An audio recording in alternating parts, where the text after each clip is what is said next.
Bilang bahagi ng pagdiriwang ng 30th Police Community Relations Month o PCR Month, nakiisa ang mga tauhan ng 2nd Capiz Provincial Mobile Force Company sa isang symposium at giving activity para sa mga mag-aaral ng Tapas Central Elementary School sa naturang lugar.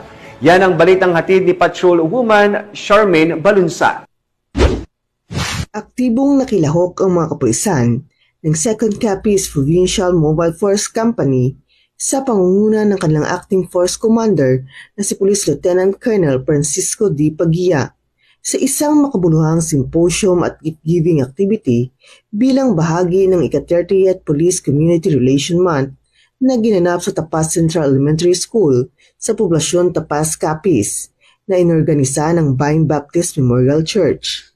Ang naturang aktibidad ay naging matagumpay na dinaluhan at sinuportahan ng iba't ibang ahensya mula sa pamahalaan at komunidad, gaya ng 12th Infantry Battalion, 602nd Regional Mobile Force Battalion 6, Bureau of Fire Protection Tapas, 31st Disaster Response Company, dating mayor ng Tapas na si Romel Sumo, mga PTA officers, mga guro at kawani ng paaralan sa pamumuno ni Principal 3 Raul L. Jimenez.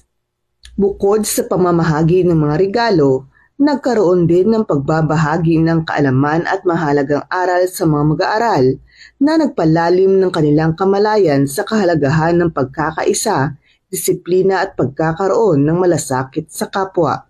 Ang kaganapan ay hindi lamang nagbigay ng tuwa sa mga batang tumanggap ng regalo, kundi nagsilbing inspirasyon din sa buong komunidad na ang tunay na serbisyo ay nagsisimula sa puso at ang bawat ahensya ay may papel sa paghubog ng ligtas at maayos na lipunan.